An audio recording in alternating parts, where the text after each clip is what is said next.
This was always going to be the last decade of the People's Republic of China. Most important reason why. We are having government collapse. Chairman Xi has instituted a cult of personality far tighter than any world leader in history, including Mao, including the Chinese emperors of old, including Donald Trump. He has intimidated into silence or imprisoned or executed everyone within not just the CCP, but the broader system who is capable of independent thought. He no longer has advisors. No one wants to bring him information because they don't know how he's going to react. He has literally shot the messenger so many times that he is making decisions in the dark.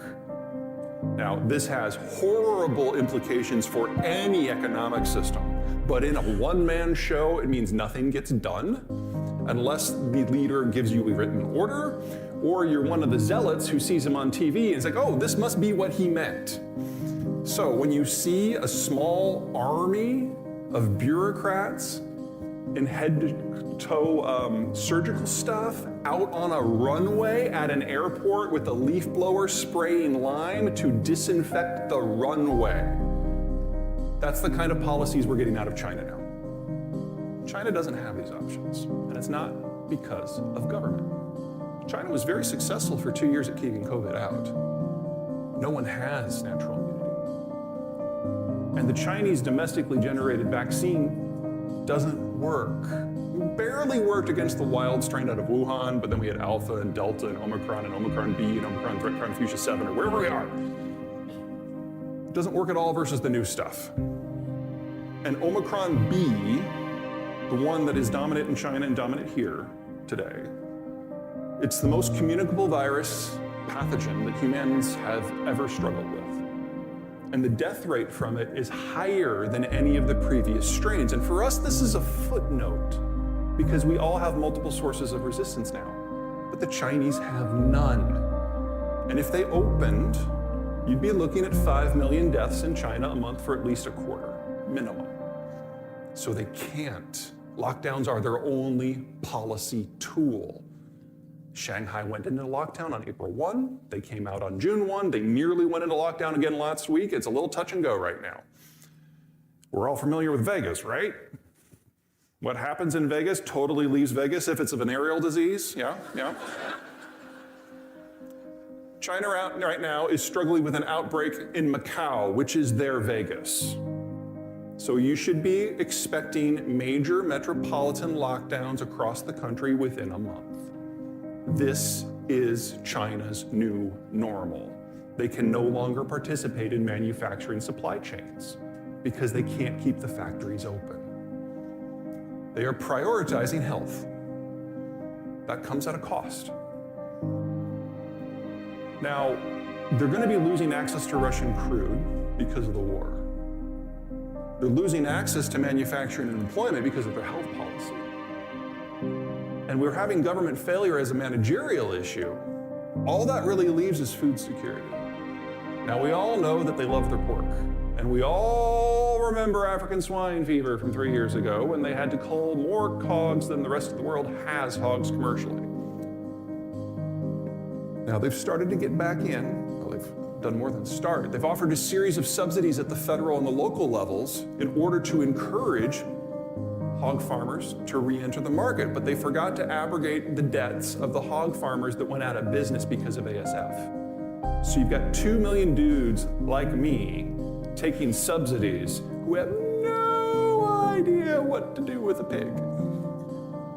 And so they're buying food from everywhere in the world, even if it's not appropriate for hogs. So obviously they're going for soy and corn, but they're like getting broken rice out of India and like croissant grade wheat out of France to feed to pigs.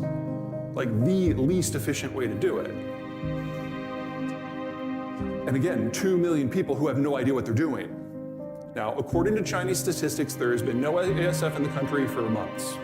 Yeah, you look at a heat map of where the cases are in East Asia, like all the borders are like red. But in China, everything's fine. They're probably in the midst of a fairly significant outbreak again. The question is how far and how loud does it get before they have to do another absolutely top to bottom mass culling. Whether that happens this year or next year, I don't know because Chinese data, but we know it's coming. And if they don't have pork, all they've got left is rice. Rice is the crop that is most phosphate intensive. And so the Chinese have traditionally been the world's largest producer and exporter of phosphate because it's a food security issue. Well, they've stopped all exports until further notice.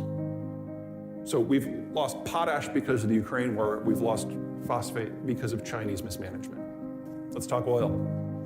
This is total investment from all state and all private into all oil and all natural gas globally. And back in 2014, a narrative took hold in the financial centers of the world that fossil fuels were done. By 2030, we're going to be off of them. And since it takes 3 to 8 years to bring a field online, another 5 to 15 years to break even, why in the world would you put your hard-earned money into a fossil fuel project when you will never get it back? Now, there's a lot of things about that line of reasoning that are wrong in my opinion, but it took hold. And over the next several years, total investment into the space dropped by 2/3. So lesson number one from that, it takes 3 to 8 years to bring a new field online. If we triple investment today, we don't get back to 2019 prices until 2025. We start today. Now that's what's true for the whole, the average. That doesn't necessarily hold true for each individual circumstance.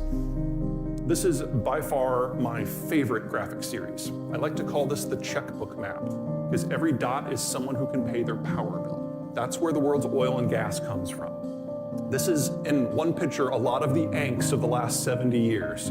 It's just, it isn't convenient to where we live. And getting it from A to B, that's part of the angst of the global system. Now watch North America, watch Saudi Arabia. Here's where the shale is. There's 20-odd things about American shale that are fundamentally different compared to conventional energy. I think this is the most important one, at least for the moment.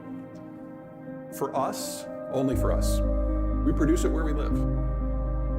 And yeah, the Texans are gonna bitch about having to get it across state lines, but it's not like you're going to Central Siberia. This is easy, this is a good problem. Also, it doesn't take 3 to 10 years to bring on a shale field. It takes 3 to 8 weeks.